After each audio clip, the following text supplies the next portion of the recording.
Hi, welcome to BookTube. Well, this isn't BookTube. Well, this is BookTube, but this is my corner of BookTube, a channel called Something About Pineapples, where we don't actually talk about pineapples, but we talk about books. So, welcome to today's video. I'm very excited for today, mostly because I have a new mic. Very excited about that.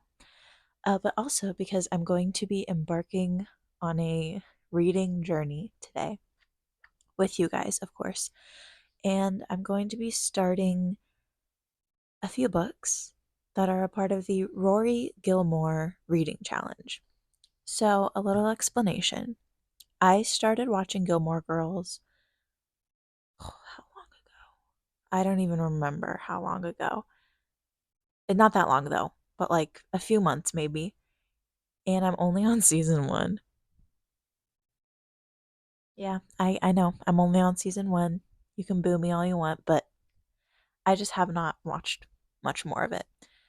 But I will say that I love watching people's videos about the Rory Gilmore reading challenge, so I decided to take part in it.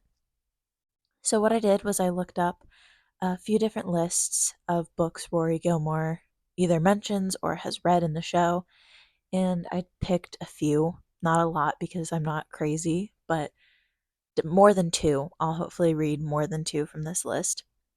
So yeah, let's talk about those books.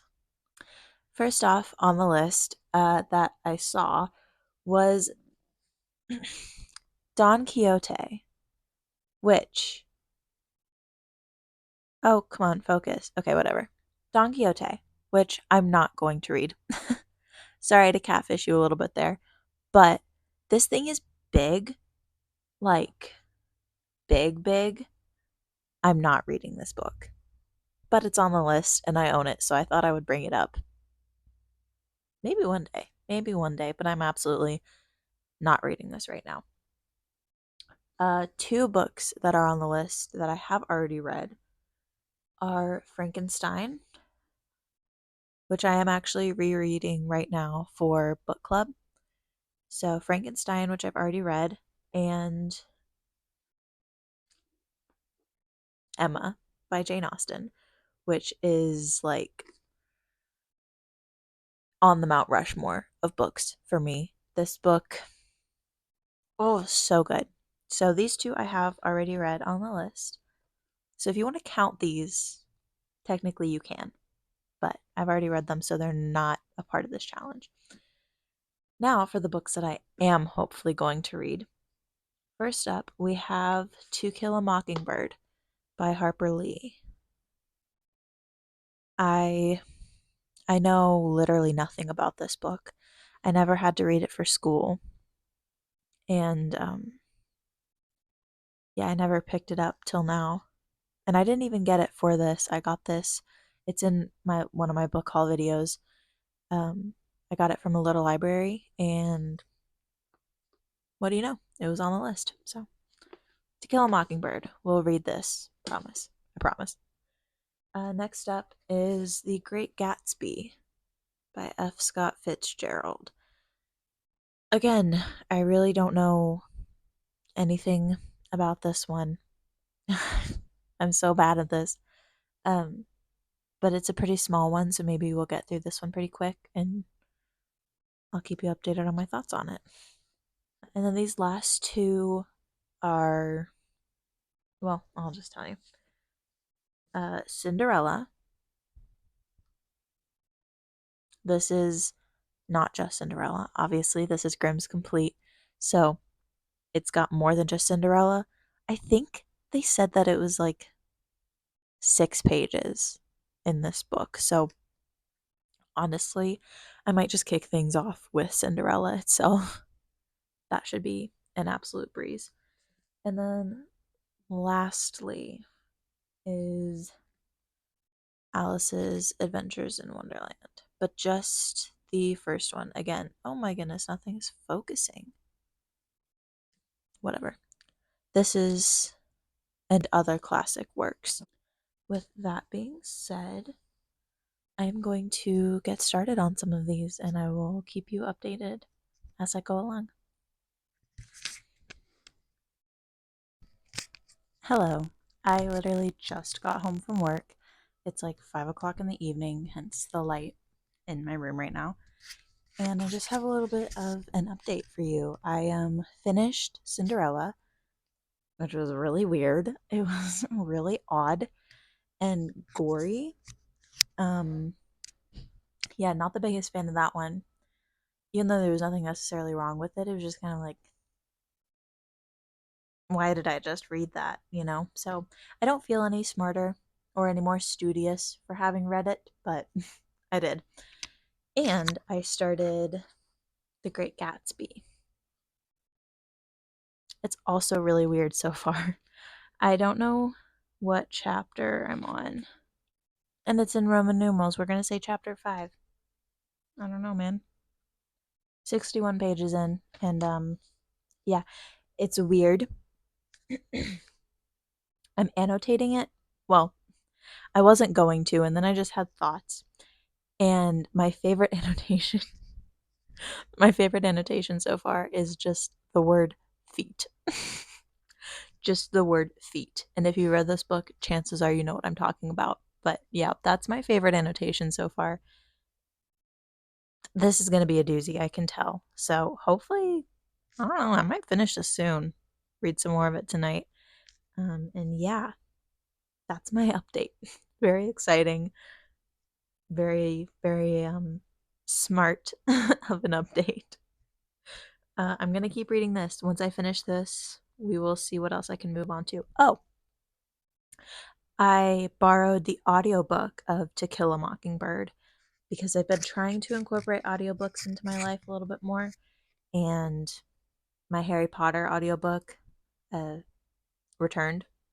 So that'll be good. Hopefully, I'll like that as an audiobook. I don't know. I don't know. We'll see, I guess. Hello. I have a reading update for you all. I finished The Great Gatsby yesterday, binge read it like all day long. It was weird. It was not what I was expecting. I kind of went into it really like lighthearted and like ready to read a quick fun novel. It was not quick or fun. Um the ending of it just had me like speechless, and it was not what I was expecting. Definitely not. That I'll go ahead and say spoiler alert. If you have not read The Great Gatsby, I suggest you skip until I'm done talking about this book. I wasn't expecting anybody to die. That was not really on like my train of thought with this book was like, oh, there's going to be deaths. No, I wasn't thinking that at all. I knew to some degree that it was about Jay Gatsby, you know, and he liked this girl because of memes that I've seen. The memes don't do it justice because it's just wild about, you know, all the affairs. Everyone is tangled up with each other except for Nick and Jordan Baker. So it's kind of icky in that sense. It just makes me feel like I don't like this. And then wasn't expecting Wilson to die. That blew my mind when that happened. And then for Wilson's husband to go after Jay and kill Jay, I I feel like I'm missing something in regards to Gatsby changing all of his servants. Like, did he know that Wilson was going to come for him and that's why he changed all of his servants out? Like, that part, honestly, if you have anything to add about that in the comments, please do, because I don't totally know what my thoughts are on that. But yeah, I was not expecting anyone to die. And Tom and Daisy, ugh, like just, ugh. I don't like it. I don't like them. I don't like the ending, how they just picked up and left. And maybe it's because it's not from their perspective, so we don't know what they were thinking, but I just feel like they could have been a little bit more disturbed by everything that had happened. A lot had just transpired in their lives, and then they just up and left, you know? So that was really weird to me.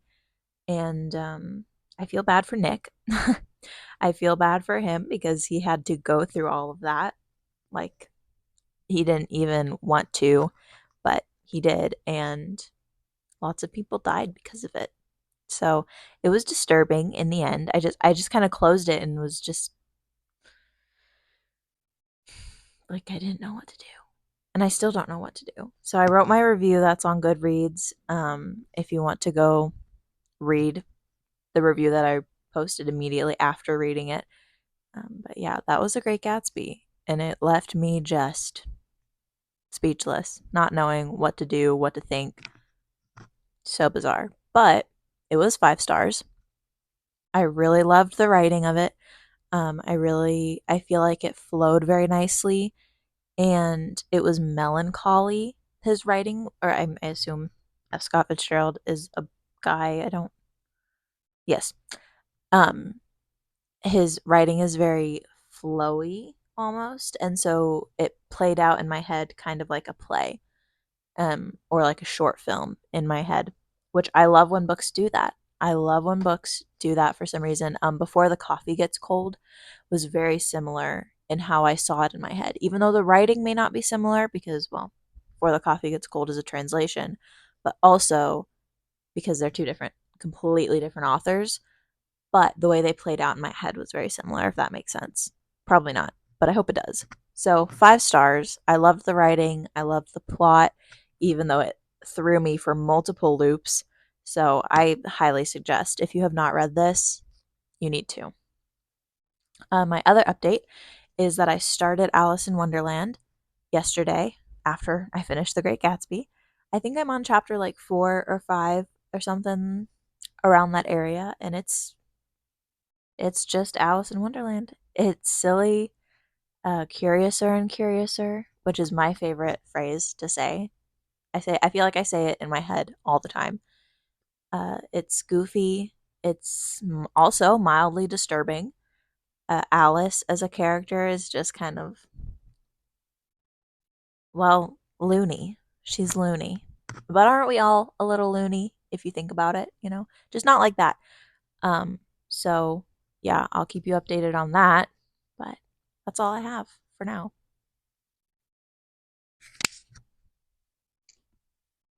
Hi. I have a little tiny baby update for you guys. It is Black Friday currently, and it's like 12 in the afternoon. And I have not done good with reading this week. Like, it has just, I've been really busy with both jobs, and so reading has not really happened. I am very close to finishing Alice in Wonderland. I'm like 40 pages away. I might even finish that today. I don't know. I am going into work today as well, though, so we'll see about that. But I did start another book that's not a part of this reading challenge. I started the Scorch Trials because my sister is currently reading the Scorch Trials, or she just finished it today. So I wanted to read that at the same time as her. Um, yeah, that's all that I have. I haven't finished Alice in Wonderland. I don't even remember when I started it, but I will today or tomorrow. So I have Alice in Wonderland, The Scorched Trials. Still need to finish Frankenstein. I'm not doing good on that. And technically I have to finish this by Tuesday because that's when we're meeting for book club. And I'm not done with it.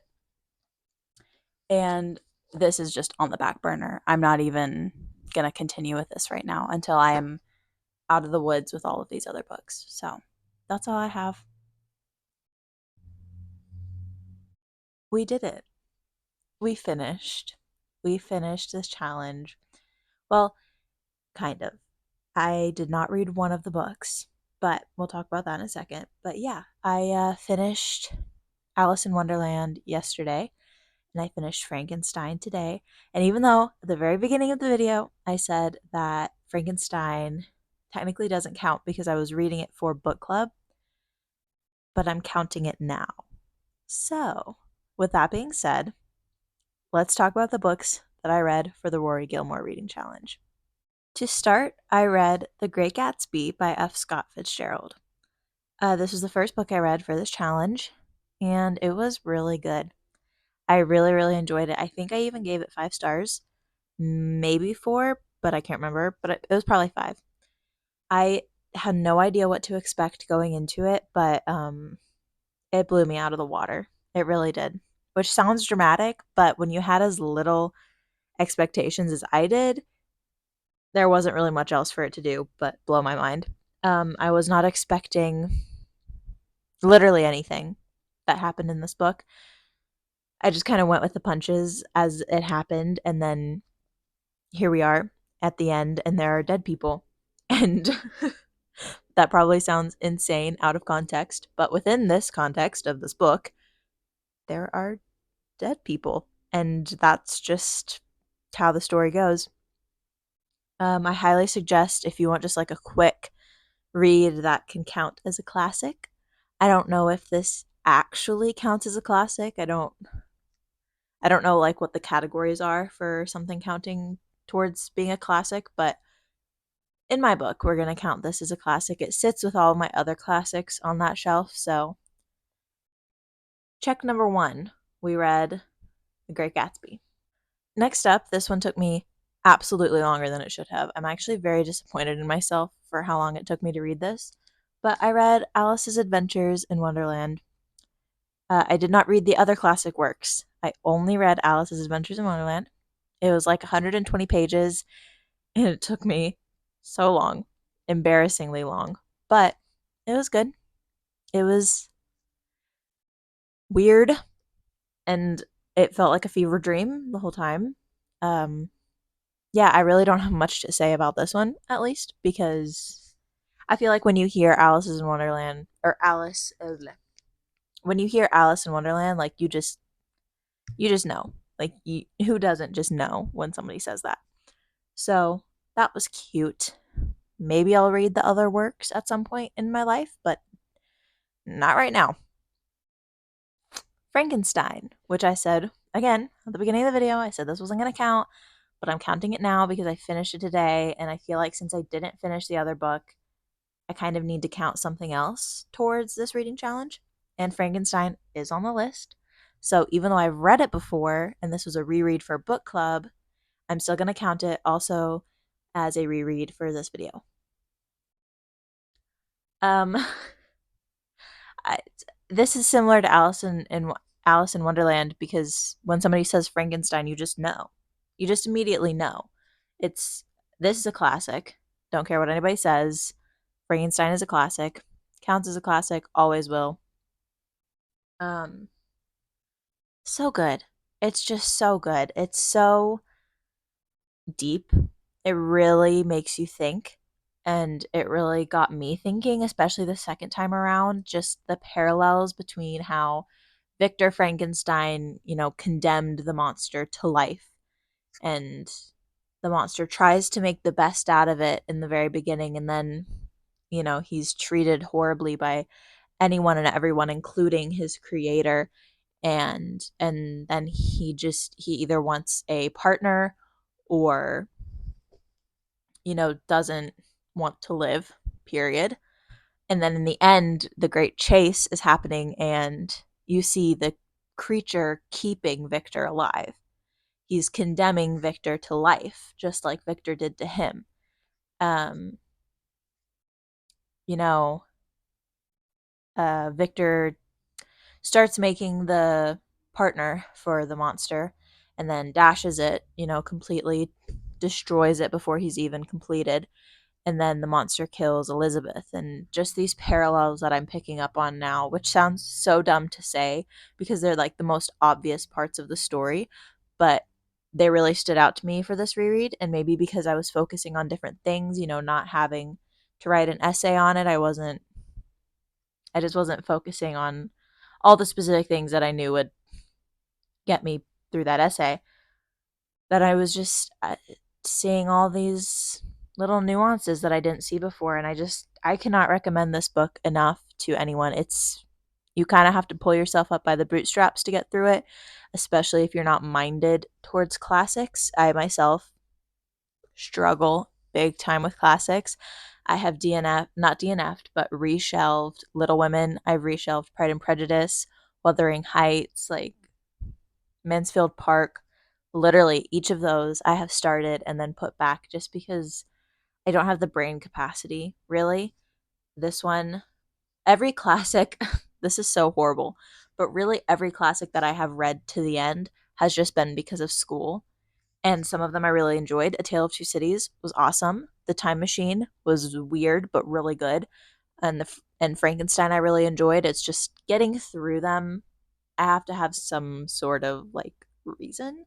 And unfortunately, language arts never um what is the word I'm looking for? Made me, I guess, read Pride and Prejudice or Little Women. I read Emma for school, and that I'm really, really glad that I had to, because if I didn't, I wouldn't have picked up Emma, and Emma is on my Mount Rushmore of books. So, so glad about that. So, yeah, Frankenstein is just one of my absolute favorite books, and I'm so glad that school made me read it. And then rereading it the second time, I skimmed a little bit more towards the end because I was rushing to finish it for book club. But yeah, such a good book. 10 out of 10, 5 out of 5 stars. Highly recommend. So, those are the books that I did read for the Rory Gilmore Reading Challenge. The book that I did not get to, and honestly, really don't think I'm going to anytime soon, is To Kill a Mockingbird by Harper Lee, which is interesting because this was one of the ones I was looking forward to the most. I was really, really hoping to get to this and enjoy it, but after reading The Great Gatsby and Frankenstein and then binging all of the Maze Runner books between all of these, and that was one thing haven't talked about in this video, is I, alongside reading Great Gatsby, Alice in Wonderland, and Frankenstein, I have read The Maze Runner, The Scorched Trials, and The Death Cure. So I have just like been putting books down recently, and I just need a break. I really, really need a break. So I am not going to be reading this. So sorry. So sorry. If you're looking forward to that, you read it. You read it and tell me what you think. You do your own Rory Gilmore challenge. Tell me what you think of To Kill a Mockingbird. Reach out on Instagram. Tell me what you think about this book, because I am interested to know. I've never really heard anyone talk about To Kill a Mockingbird, or I've never read reviews or anything on it. So maybe I'll go do that once I'm done here. But yeah, I'm going to be taking a break from depressing, serious, long books, and I'm going to read a cheesy romance novel. I am. I don't know which one. I don't know if I'm going to stick with Christmas or if I'm going to move on to regular romance for like the first time in my life. But it's not the first time in my life. I have read regular romance before, but that'll be a whole different conversation. Um yeah, that's all I have. I hope you enjoyed this video. I hope it was okay and not too boring or long, because that, I fear, is going to be my problem with having YouTube, is talking and talking and talking and talking. And yeah, I will see you next time. Bye.